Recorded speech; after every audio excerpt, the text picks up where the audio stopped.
Hi friends, నేను మీ రాజేష్. మన dairy ఫామ్కి కొత్త షెడ్ అయితే వేస్తున్నాం కదా. ఈరోజైతే వీళ్ళు రేకులు వేయడానికి వచ్చారు ఫ్రెండ్స్. రాడ్లు బిగించి రాడ్లు వచ్చేసరికి మనం ఏంటంటే ఆ రాడ్లు 6 పిల్లర్స్ మీద బోల్డ్ ఫిట్టింగ్ అనమాట. బోల్డ్ ఫిట్టింగ్ చేసేసి పైన రేకులు వెల్డింగ్ చేస్తారు ఫ్రెండ్స్. రాడ్లు వేసేసి అన్ని పైపులు వేసేసి అడ్డాలు నిలువులు అన్నీ కూడా వచ్చేసరికి 36 పొడవు, 15 అడుగులు వెడల్పు ఫ్రెండ్స్. 30 అడుగులు పొడవు. అవి రేకులు అయితే అవే. ఈ స్వామి వీళ్ళందరూ మేస్తులు ఈ రోజు అయితే మనకి షెడ్ కంప్లీట్ చేయడానికి వచ్చారు. కానీ ఈరోజు కంప్లీట్ అవ్వలేదు. వాళ్ళు పెట్టుకొని వెళ్ళారు. రేపు వచ్చి రేకులు అన్నీ వేసి కంప్లీట్ చేస్తామన్నారు. ఇల్లింగ్ అయితే ఆ విధంగా చేస్తున్నాం ఫ్రెండ్స్. పైన రాడ్డుకి వచ్చి ప్లేట్ ఒకటి ఇల్లింగ్, పిల్లర్లో ఒక ప్లేట్ ఉంటుంది.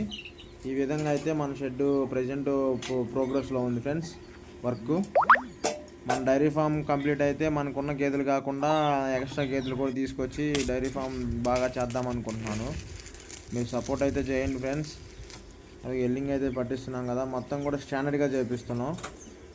డైరీ ఫార్మ్స్ డెవలప్ చేద్దామని, అందరికి కూడా మంచి క్వాలిటీ పాలు అందిద్దామని చెప్పి నేనైతే ఈ విధంగా చేద్దాం అనుకున్నాను ఫ్రెండ్స్. సపోర్ట్ చేయండి, మన ఛానల్ సబ్స్క్రైబ్ చేసుకోండి ఫ్రెండ్స్. Thank you friends.